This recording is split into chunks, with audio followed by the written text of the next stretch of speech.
It is no secret. Resentment towards France in large parts of Africa is growing to levels not seen in decades. That anger mostly stems from the military footprint that France maintains in several of its former colonies and the close relationship the French government has held with many unpopular leaders in that region. But France's President Emmanuel Macron is blaming this rising anti-French sentiment on other countries, including Türkiye. During a recent trip to France's former colony of Algeria, Macron said that a campaign by Russia, China, and Turkey was spreading anti-French feelings on the continent. He also accused the three countries of having a neo-colonial and imperialist agenda. Turkey's foreign ministry, meanwhile, blasted Macron's remarks, saying the French leader needs to confront his own country's colonial past and to stop accusing others. France, which maintains military bases in several of its former African colonies, has seen growing resentment against its policies in the region. In Chad, anti-French protests broke out back in May following similar outbursts in Mali, Niger, as well as Burkina Faso over the past year.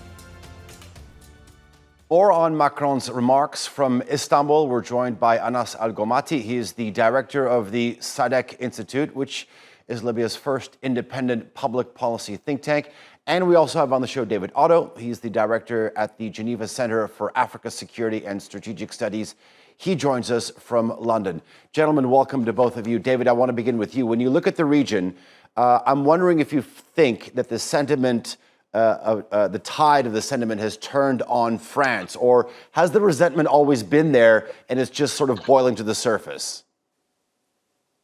Yes, I think you're very correct. The resentment has always, but I think, the situation has gotten worse.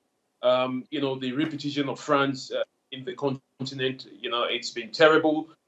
So many other countries are now considering alternative partnership, especially with the savage nature that some, for example, countries like Algeria describe the post-colonial, during the independence of Algeria in 1962. There was a lot of brutality which the Algerian government tried to raise, and that caused some tension between the French government and the Algerian government. But generally, the situation for France, it's really bad.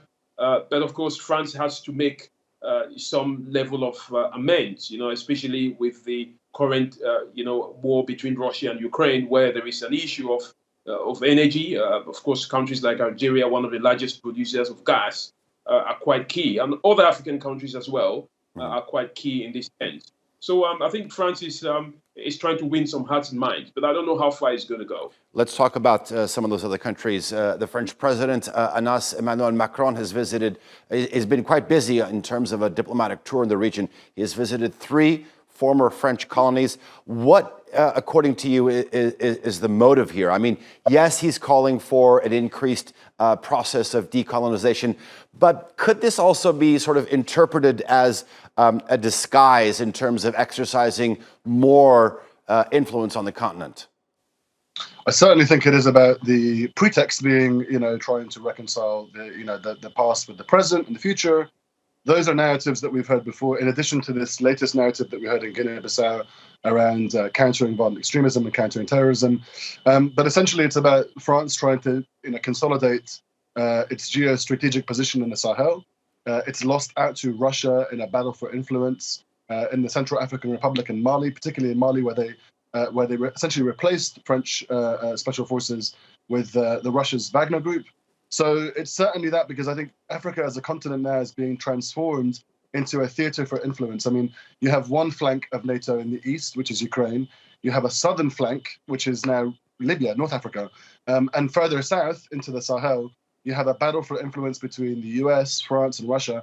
And France is trying to ensure that it uses its past as almost like a strategic advantage, but it's kind of falling prey to the fact that no one else accepts its past or its narrative or history of the past, those romantic ideals of the past, but France itself. It's certainly not the case in Algeria, in Iran, where Macron is, where your images actually are right now. He was heckled out by the chants of 1, 2, 3, Vive l'Algérie. So there is this sense of actually we're not buying it. In Guinea-Bissau, where France actually wasn't a colonial power, it was Portugal that was the colonial power there. There was more of a, welcome, Mr. Macron, and will you help us battle against drug cartels and drug lords? And I don't even think that they will do that. And I think that's where France really is. It's it's not all that it cracks up to be. It's not all that it purports to be. And I think Guinea-Bissau might find that out for itself. But other individuals or other people on the continent are not buying the narrative. France is really struggling with this because at the end of the day, it knows that those moments will last for a few seconds in Iran, but it's going to be held to account by their own people. And I think Macron, in his earliest days of his presidency, when he mentioned that that colonialism was a tragedy and that it was a crime against humanity, he was held severely to account by the far right in France, a far right that is moving towards a majority now in France after the last polls. So I think that's what matters. It doesn't really matter what French or what Africans think of France on the continent. Okay. What matters to France or Macron is what the French people think about what he's doing on the continent. And Gentlemen, that's going to be a big plug for him it's going to be a big hole for him to plug. Okay, gentlemen, let's get to the comments that the French President Emmanuel Macron made in Algeria. Let's take a listen to that and we'll pick up from there. Many networks operating under the table, pushed by Turkiye, Russia, and China, are against France. They have an influential neo-colonial, imperialist agenda, and their common enemy is France, as we all know. I mean, David, I do have to say, it's a bit interesting to hear comments from the French president along the lines of networks being created that are pursuing neo-colonialist and imperialistic agendas. I think it's very strange, but also bizarre, to use the French word, to hear the French president talking about, new influences in Africa. I mean, this is a clear indicator that, France, it's been outplayed.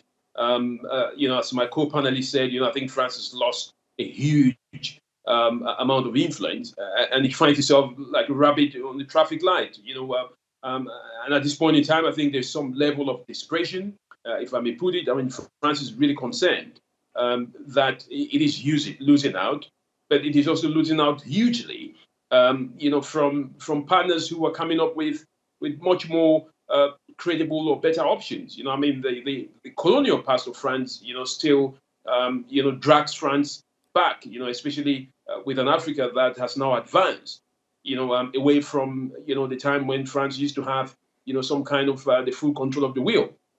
So I think it's a desperation that you see the French president expressing.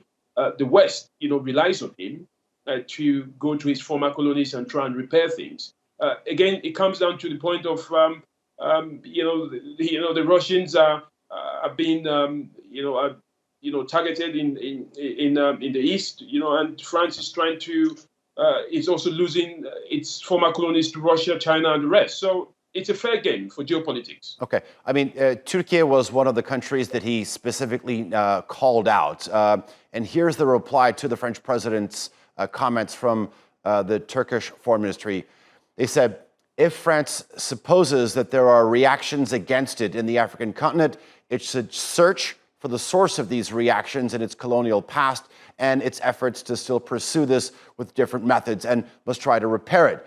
The statement went on to say, instead of confronting and solving the problems related to their own past, this is not only to deny a sociological phenomenon in history, but also reflects the distorted mentality of some politicians. Anas, I mean, is this a fair response? And talk to us about some of the differences in the diplomacy that France is pursuing in the continent compared to other countries like Türkiye.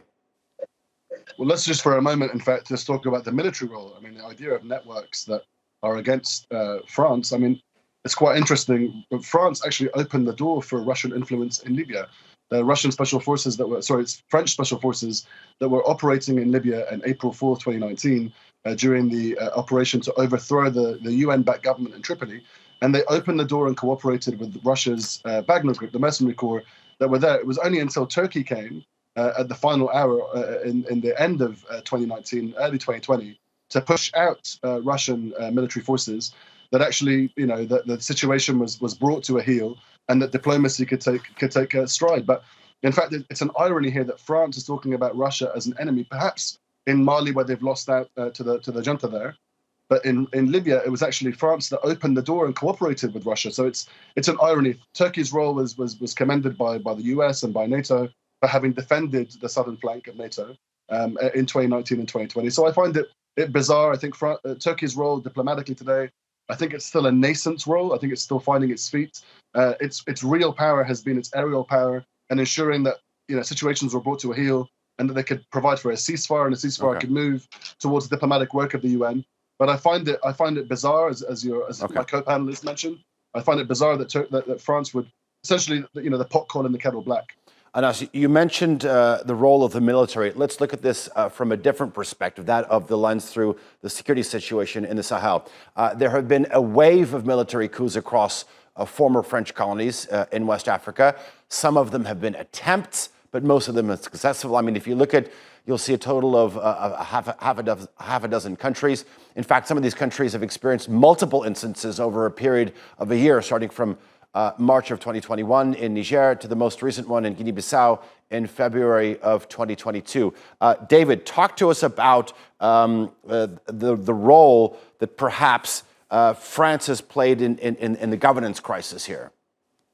I think it's been a very terrible role, so to speak, because of course, if you look at the African continent and you look at the areas where most of the coups have taken place, as you rightly mentioned, it's in most of the former French colonies, and we've seen double standards. So, for example, in the case of Chad, where the son of Idriss Deby overthrew the constitution, Mahamat Deby, and of course, who was there to visit and promise some kind of protection. It was the French president himself, Emmanuel Macron. But then they were very quick to then criticize the same military coup that happened in Mali, and then call the military junta and ask them to hand to the civilian government. So it's extremely double standards that we've seen in terms of how France has carried out its policies, especially its involvement in governance, and that's why most of these countries are now prepared to look for other partnership, besides France. Okay. Anas, I'll end with you. I have about a minute left. I mean, how much do you think that France has to do with the region's political and security crisis? I think it has a major role, and I think it's this double standard that my co-guest has mentioned. On the one hand, when they want to remove authoritarians, they talk of democracy. When they want to remove democracy, they talk of counterterrorism.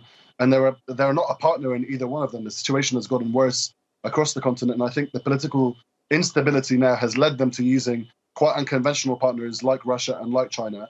I think less French influence in the region could be better if it was a more multilateral approach, a more NATO-led approach or EU-led approach. There might be something there, but I think it's the African Union's future, and I think the African Union may have to start looking for solutions itself. That's really where I see the future going. But France, if you can't reconcile the past with the present, there's absolutely no role for it in the future, I think. Fair enough. All right. Anas Al-Gomati and David Otto, thank you very much to both of you for joining us here on Straight Talk. Do appreciate it.